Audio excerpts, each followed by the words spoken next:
안녕하세요. 저는 30대 후반의 남성입니다.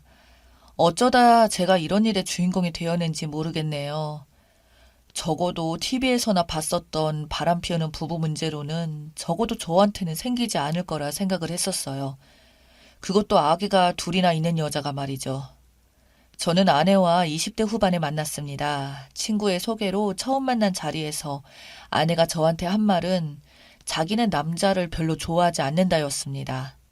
그게 저는 갑자기 무슨 말이냐고, 혹시 여자를 좋아하냐니까 그런 뜻은 아니고 그냥 살면서 남자들이 딱히 좋았던 적이 별로 없었다고 합니다.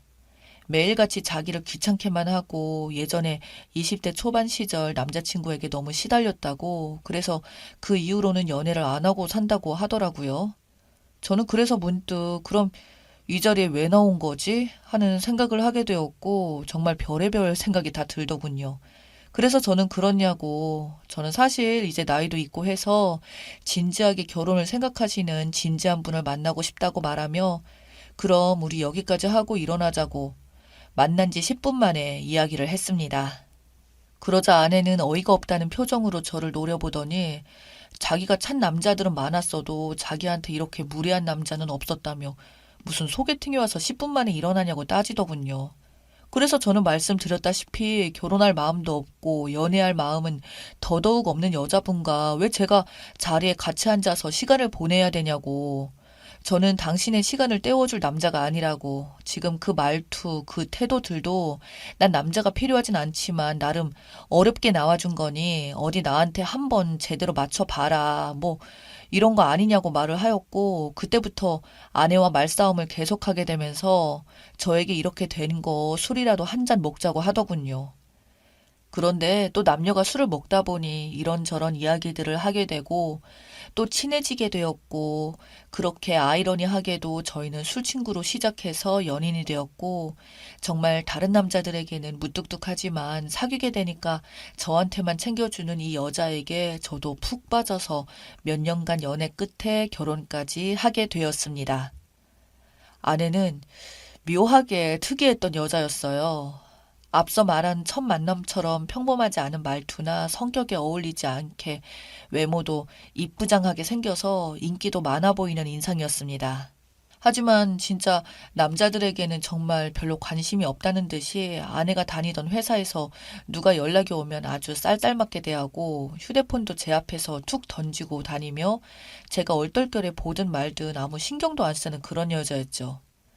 아기도 안 낳고 싶다던 아내는 결혼을 하고 나서 임신을 하게 되자 고민이 좀 있었지만 첫째를 낳고 몇 달이 지나 몸 상태가 괜찮아지자마자 저에게 둘째를 가지자고 할 정도로 아이를 좋아하게 되었습니다.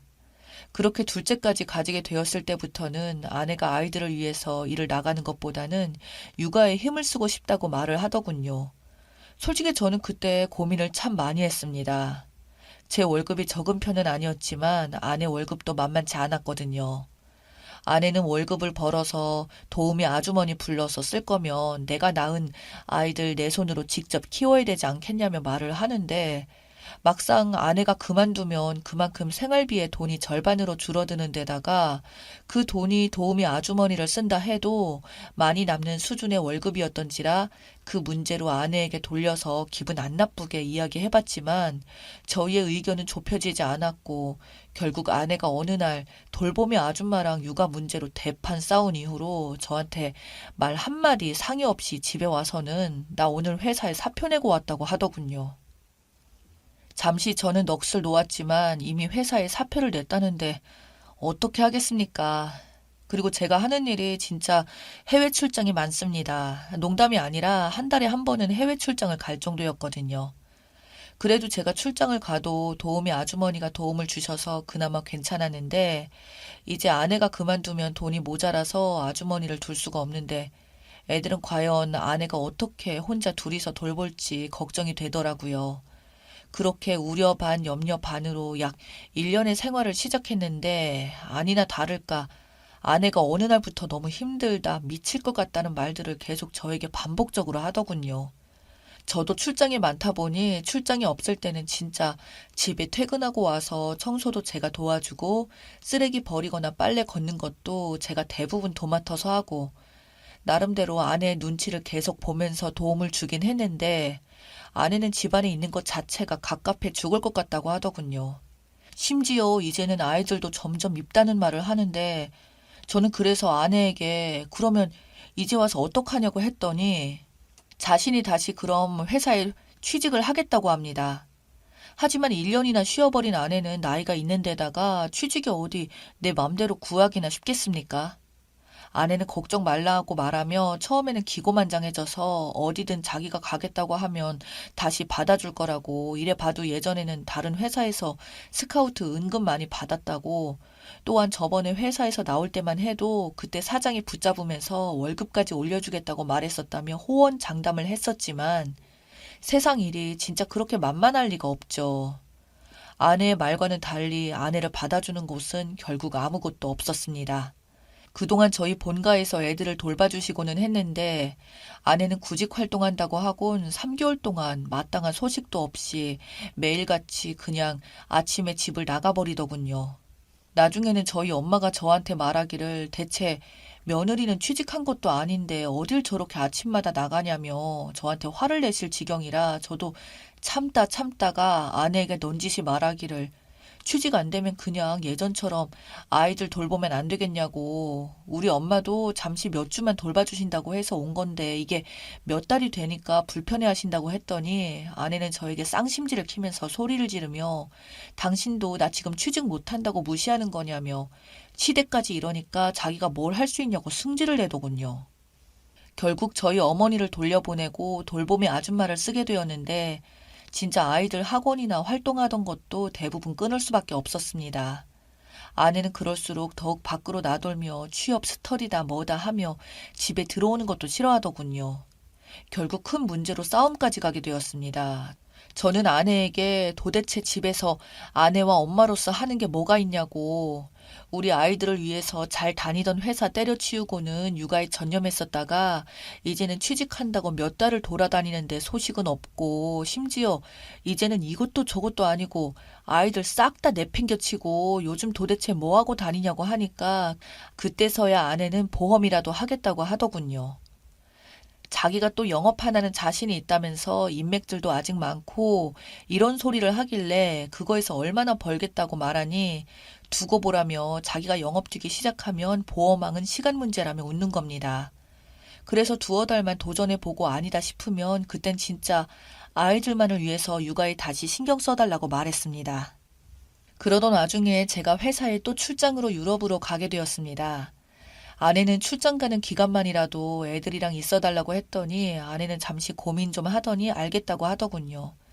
그렇게 저는 외국에 출장을 다녀왔는데 저희 갓난쟁이가 이제 3살이라 말을 좀 어설프게는 할 줄 압니다. 저보고 삼촌 언제 와 삼촌 이러는데 삼촌이라니요.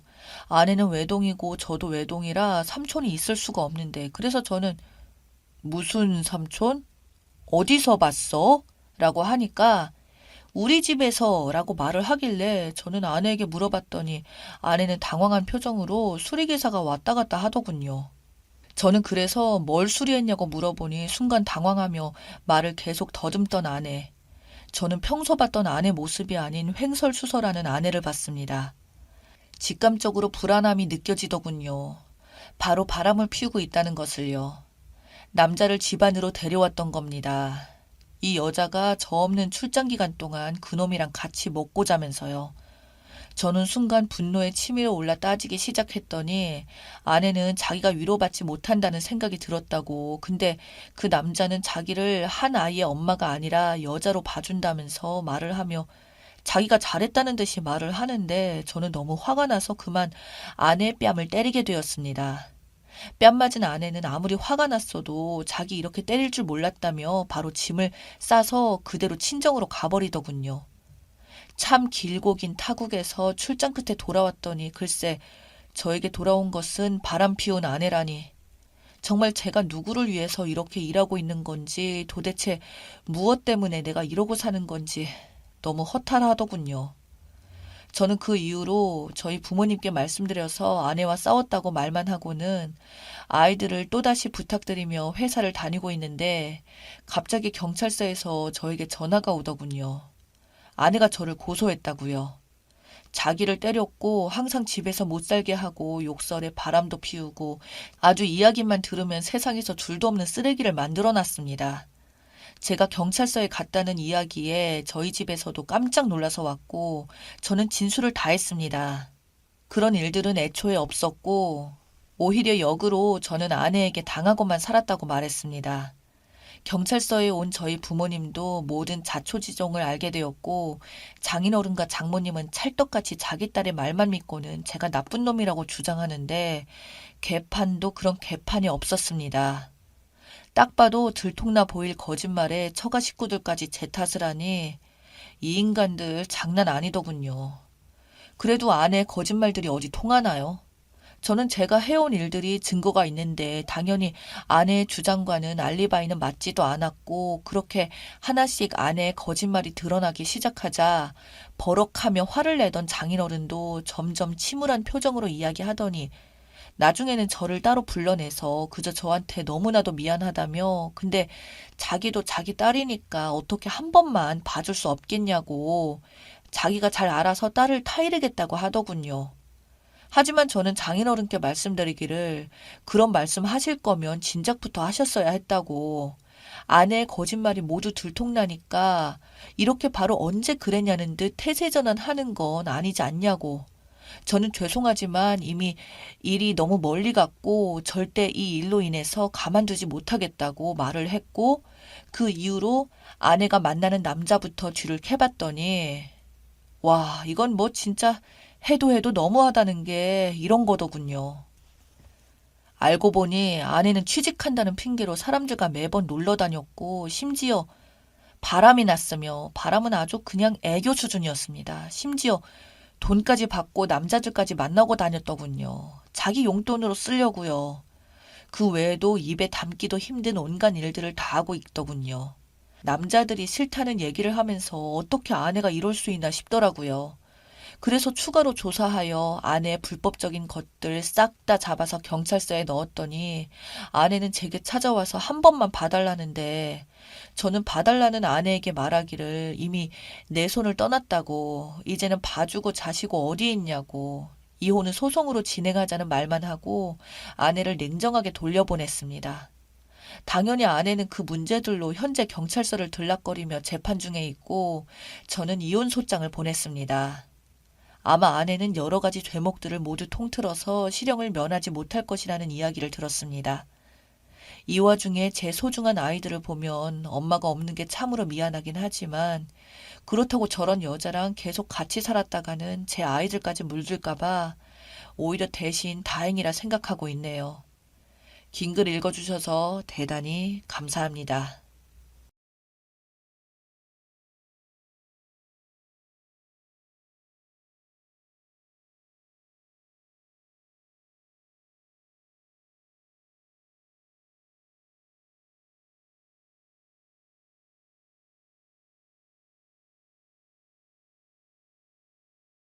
한참 결혼 준비로 바쁘던 30대 남자입니다. 4월 중순에 결혼 예정이었고 집은 전세 끼고 구입한 빌라가 있습니다. 현재 시세 1억 7천 정도입니다. 같은 회사에서 한 살 많은 여자친구를 만나 사귀다가 3년 만에 결혼을 하게 되었는데 여자네 집에서도 크게 뭐라고 하시지 않고 순조롭게 진행이 되는 듯 했습니다. 신혼여행의 앞으로의 계획도 세우며 여자친구에게 자세히 얘기는 안 했지만 집에 전세를 빼줘야 되다 보니 집을 담보로 5천에서 6천 정도 대출을 받게 되었는데 어머님이 가지고 계신 현금이 4천 정도 있으신데 두 분이 사시는데 여기저기 들어가는 돈도 있고 신부 예물이랑 신혼집 공사 비용, 돈이 들어갈 일이 있으면 사용해야 되니 일단 결혼하고 나서 남는 돈이랑 축의금 들어온 걸로 갚고 나머지는 아버지가 가지고 계신 거 처분하는 대로 갚아주시겠다고 하셔서 크게 신경 쓰지 않았고 한 달에 이자로 20만 원 정도만 저희가 부담하는 걸로 얘기했고 대신 양가 똑같이 20만 원씩 드리기로 하고 마무리되었습니다. 신혼집 공사 문제로 여자친구는 그래도 신혼집인데 전체적인 인테리어 공사를 원했고 인테리어 업자에게 여자친구가 원하는 대로 견적을 의뢰하니 약 2천 가까이 나오더군요. 부모님도 아예 공사를 해주지 않으시는 건 아니었고 욕실, 도배, 세시, 주방, 리폼 정도로 생각하셨어요. 저희 부모님은 어차피 재개발을 바라보고 산 빌라고 매매가 활성되면 팔고 빨리 돈 모아서 더 좋은 집으로 이사 갈 때 도움을 주시겠다고 하셨는데 많이 서운해 하더라고요. 그냥 그렇게 다들 어느 정도 의견 차이가 있는 거고 잘 넘어가는가 싶었습니다. 웨딩 촬영도 하고 신혼여행 준비도 어느 정도 마무리되고 예물도 마쳤죠. 그런데 보름 전쯤 친할머니가 돌아가셔서 모든 스케줄은 잠시 중단된 채 5일째를 지내고 몸에 몸살 기운에 복통이 있어서 누워 있었는데 여자친구 부모님께서 호출하셨더라고요. 여자친구한테 지금 몸이 너무 안 좋으니 하루 이틀 후에 찾아뵈면 안 되겠냐고 물었지만 무슨 큰일이 난 것 같은 분위기라 아픈 몸을 이끌고 여자친구의 집에 도착했는데 어머님, 아버님 두 분 모두 저를 죄 지은 사람 보듯이 쳐다보시더니 신혼집에 대출은 무슨 말이냐부터 해서 시작하시더니 이제 시작하는 자식들한테 빚지고 시작하게 하는 부모가 어디 있냐며 제 집에 대출 받는 거 보면 너희 집에도 빚이 있는 거 아니냐며 의심이 끝도 없이 늘어나는데 대출받은 금액이 얼마이며 저희 집에 있는지 등기부 등본까지 떼오라고 하시고 하다못해 어머님이 결혼 예물로 해주시는 다이아몬드에 진주 세트도 매형이랑 누나가 보석점 매장을 하고 계셔서 700에서 800만 원 정도 한 것 같아요. 그것도 빚이 아니냐는 말씀까지 하시는데 할 말이 없더라고요. 여자친구는 옆에서 아무 말 없이 앉아만 있고 억울하기도 하고 부모님들이 원하시는 대로 등본 떼어다가 우편으로 드리겠다고 하고 나와 집으로 왔는데 여자친구도 결혼 날짜 잡을 때까지 그런 대출을 받은 걸 얘기 안 해주냐며 저를 믿을 수 없는 듯이 말하는데 부모님이 갚아주시기로 하신 거라고 말해도 부모님을 자기가 어떻게 믿냐는 말에 그냥 돌아왔습니다. 그 다음날 배가 너무 아파서 병원으로 실려가게 되었고 CT 촬영 결과 장폐색증이라는 진단과 바로 수술에 들어가야 된다는 말에 수술을 하고 나왔는데 그 다음날 아버님께서 걸려온 전화에 인연이 아닌 것 같다고 파혼을 얘기하시더군요. 아버님도 그 대출 문제는 간단히 들으셔서 저희 집 등본부터 통장 사본까지 모두 보여주겠다고 말을 했는데도 파혼을 얘기하는 것을 보고 저희 아버지는 아픈 아이 두고 그러지 말고 몸이라도 추스르면 얘기하자는 말도 거절하더군요. 여자친구는 그 이후 저에 대한 믿음이 없어졌다는 말뿐 차갑게 돌아섰고 병원에 누워서 일반적으로 파혼을 당했네요. 참고로 대출부터 집 공사 모두 부모님께 신세를 지게 된 건 이제까지 모아놓은 돈을 집 사는 데 쏟아부은 터라 현재 가진 돈이 1,000만 원 안팎뿐이네요. 차 사는 것도 미루며 나름 모았다고 생각했는데 많이 모자라더라고요. 그리고 저희 집은 아버님, 어머님 연세가 있으셔서 일은 안 하시지만 두 분 장사하시면서 연금보험 넣으신 거랑 모아놓으신 돈 약간 그리고 지금 살고 계신 집이 종로에 단독주택인데 시에서 보상으로 매입해주는 가격이 8억 안팎 정도인 걸로 알고 있는데 할머니 돌아가시고 저도 장가가면 집이랑 이것저것 처분하시고 10억 조금 안 되는 돈으로 작은 빌라나 사서 두 분이 사시고 나머지를 월세 받아 생활하실 계획이세요. 노후를 두 분이 알아서 준비해 놓으신 편이고 오히려 집 팔고 저희 이사 갈 때 모자라는 건 조금 보태주실 생각이셨습니다. 여자친구 집은 아버님이 예전에 사기당하셔서 재산 다 날리고 공사일까지 하시며 벌어서 살아온 1억 정도 하는 빌라가 전부이고 지금 하시는 일도 시에서 운영하는 건물 관리 해주시며 한 달에 얼마 안 되는 월급으로 두 분이 생활하고 계시고 그런 상황에서 아들은 없으시고 딸만 둘입니다. 아무래도 몇 년 후에는 어느 정도 도움을 드려야 될 것 같은 상황이죠. 저희 아버님은 저희 집 등본부터 모든 통장 사본, 땅 문서를 모두 만들어 놓으셨더라고요. 서해안 고속도로 개통 전에 주위에 권유로 사놓으신 게 있는데 크게 오르지 않고 돌산이라서 건설회사에서 5천 정도에 사려는 회사들이 있는 걸로 아는데 그냥 가지고 계신 작은 산이 하나 있습니다. 아버지가 제 앞에서 힘든 내색은 못하시고 끙끙 앓으시는 것 같더라고요. 정말 묻고 싶습니다. 제가 그렇게 잘못한 건지. 여자친구 예단, 혼수, 결혼비용 모두 합쳐서 5천도 안 되는 돈으로 결혼하는 게 못하는 건지. 제가 설사 빚을 갚아야 하더라도 1억 7천 중에 2, 3천을 대출받아 시작하는 게 부족한 건지 정말 모르겠네요. 그리고 파혼 당했다는 것보다 수술하고 아픈 사람을 그렇게 떠나갈 수 있는 건지 3년이라는 시간 동안 그래도 사랑했던 사람인데 받은 배신감 때문에 아무리 아무렇지 않은 척을 해도 가슴이 휑하네요. 추가입니다. 방금 퀵 하나 받아서 봤더니 제가 줬었던 물건들이 들어있네요. 집에 컴퓨터 고장났다길래 쓰던 노트북, 결혼할 때까지 쓰라고 줬던 거랑 버버리 가방, 커플링, 목걸이에 옷들은 다 어디 갔는지 모르지만 연락은 받지도 않고 뭔가 대화를 해봤으면 하는데 카카오톡, 문자 아무런 답도 없더니 퀵 보낸다는 한마디에 물건 받고 나니 이게 뭔가 싶고 여자친구 입장을 듣고 싶다는 분이 계시는데 얘기를 더 하자면 그 전부터 아파트에 살고 싶다는 얘기도 했었고 집이 마음에 안 들어 하는 것도 있었습니다. 그리고 아버님이 사기당하시고 방 2개에 월세 생활을 했던 터라 집에 대한 욕심이 좀 있었던 것도 있고요. 그런데 그렇게 중요한 문제를 얘기 안 했다는 게 가장 큰 것 같았네요. 더 이상은 대화 자체를 피하고 있어서 더 이상 자세히는 물어볼 수 없지만 저를 믿을 수 없다는 거하고 내가 이 상태인데 지금 당장 이렇게까지 해야 되냐는 말에도 넌 자기 잘못을 모르고 남 탓만 한다는 말뿐입니다. 그리고 부모님이 안 갚아줄지 어떻게 아느냐는 분들도 계시고 그 연세에 벌이가 없으면 안 갚아줄 수 있다고 하시는데 아버님이 연금에 어머님도 환갑이시라 받으시면 두 분이 합쳐서 100만 원 조금 넘으실 거고요. 3, 4년쯤 작은 외삼촌이 게임장 하시는데 3억 정도 투자하셨는데 1, 2년 만에 무슨 사건이 터지면서 허가가 취소되면서 게임장을 못하게 되면서 많이 손해보셨는데 그때 기계들 그냥 성인 게임장으로 어떻게 기계를 돌리시고 있으신 건지 잘은 모르겠지만 거기서 주시는 건지 외삼촌이 어느 정도 얼마씩 주시는 걸로 알고요. 그리고 지금 살고 계신 집이랑 이것저것 하시면 8에서 9억 정도는 되는 걸로 알고 있어요. 그걸로 저희 동네 작은 빌라 하나 사셔서 두 분이 사시고 남은 돈으로 오피스텔이나 원룸 사셔서 월세 받으실 계획이시고요. 그럼 한 달에 400에서 500만 원 이상은 수입이 되실 걸로 생각하고 계십니다. 그걸 제가 나중에 둘이 돈 좀 모으고 지금 집 팔고 이사 갈 때 서울의 아파트 전세나 수도권의 아파트를 사서 갈 때 좀 도와주실 계획이십니다. 그리고 그 대출받은 돈 지금 당장이라도 갚을 수는 있어요.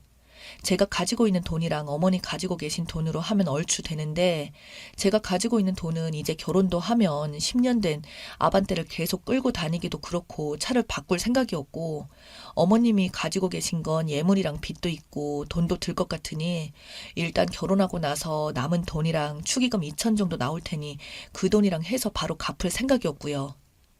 그런데 이런 사실을 저도 이번에 좀 자세히 알게 된 건지 저도 자세히는 알지 못했고 사실 부모님 도와주시면 감사하지만 아니면 어쩔 수 없는 거니 물어보지도 않았고요. 그리고 예단비를 줄여서 갚으라고 하셨는데 저희 여자 쪽에 예단 500만 원 받기로 한 거 말고 부모님 예단이나 하다못해 옷 한 벌도 안 받으시겠다고 하셨습니다.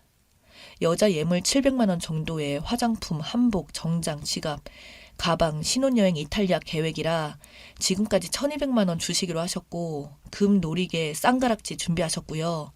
제가 받기로 한 건 그냥 현금으로 500만 원 주신다고 하시더라고요. 한복, 정장, 시계, 반지 하라고요. 신부한테 주는 건 저희가 어느 정도 생각하려고 했는데 부모님이 부모 없이 결혼하는 것도 아니고 본인이 능력 되는 만큼 해주시겠다고 하시고 예물할 때는 여자 것만 다 올려놓고 저한테는 처가에서 반지 해주시겠다고 얘기 없으시면 그냥 네 것은 생략하라고 하셨고요. 어찌 됐든 내 능력이 좀 더 좋았으면 이런 일도 없었겠지만 이런 일들을 세세히 앞으로의 계획을 설명하지 않은 제 탓이겠죠. 뭐 일단 퇴원도 했고 몸 추스르고 부모님이랑 얘기도 많이 했는데 제 마음대로 술이라도 먹었으면 전화를 해서 뭐라고 했을지 모르겠지만 병원에서 열흘 입원해 있으면서 술은커녕 꼼짝 못하고 생각 정리했더니 남들은 참 쿨하다고 할 정도로 마음 정리가 어느 정도 되더라고요. 어머니 곧 환갑이신데 부모님 여행 보내드릴 생각이고요. 이제 부모님도 어느 정도 진정되셨고 저만 잘하면 될 것 같네요. 사실 좀 답답하기도 하고 주변 친구들에게 하소연하기 창피하기도 해서 글을 썼는데 응원해 주셔서 감사드립니다. 혹시 뭔가 후기라고 적을 게 생기면 다시 글 올리겠습니다. 추가 후기입니다. 병상에서 매정하게 파혼당하고 담담한 일상을 살고 있는데요. 지난번 저희 아버지께서 그래도 알릴 건 알려야 된다고 하셨잖아요. 유치하게 지금 와서 뭘 그걸 알리냐 싶어서 묻어둔 재산 내역이 어찌어찌 신부의 귀까지 들어가게 된 듯 합니다. 그래서일까요? 파혼 선언을 하고 잠적했던 전 여자친구가 저를 찾아왔습니다. 갑자기 괜찮냐고 죽을 싸오고 도시락을 싸오고 저는 처음에 왜 이러냐, 우리 끝난 사이라고 하니 자기가 다시 생각해보니 만난 지 벌써 3년이나 되었고 감정 정리가 안 되고 자기가 부모님 설득시키겠다고 하는 겁니다. 다시 결혼을 추진하자고요. 그러면서 하는 말이 빚이 많지 않으니 그 정도 빚은 자기가 감당할 수 있다고 하면서 먼저 빚 얘기를 꺼내더군요. 그래서 제가 그랬죠. 내가 아픈 상태에서 갑자기 파혼당한 것도 그 빚 때문인데 그냥 아무것도 아닌 건 아닌 것 같다. 난 이번 중에 이미 마음 정리가 끝났고 우리는 여기까지였던 것 같다고 말하고 조용히 끝내자고 말했습니다. 제가 비록 큰 상처를 받았지만 더 이상 그 상처를 후벼파고 싶지 않았습니다. 그런데 그것 또한 제 생각일 뿐이었네요. 생각할 시간도 없이 일반적인 파혼 선언을 하고 그렇게 떠난 사람이 이제는 결혼하자고 하는데 차갑게 식은 마음이 이미 정리된 상태인데 전 여자친구 부모님까지 나서서 협박식으로 자기 딸님이 3년이나 사귀면서 할 거 안 할 거 다 한 애인이 책임지라고 나오는데 그나마 남아있던 정까지 다 떨어졌습니다. 결혼 안 하고 책임 안 지면 경찰에 고소한다느니 뭐니 개소리를 해서 결국은 저희 부모님까지 나서서 고소해라. 변호사로 대응한다는 소리까지 나오고 큰 소리가 났었네요. 전 여자친구는 울면서 왜 처음부터 부모님 재산 상세 내역을 밝히지 않았느냐. 처음부터 말했더라면 파혼하지 않았을 거라고 끝까지 저를 원망하더라고요. 지금 생각해보면 그때 아프지 않았다면 해명한답시고 서류 떼서 바로 대응했을 거고 그랬다면 지금쯤 결혼식장 들어가고 있을 텐데 제가 아팠던 건 하늘이 도와서 이런 개차반 같은 집안이랑 엮이지 않을 수 있었구나 하고 파혼 당한 걸 고맙게 생각하고 있습니다.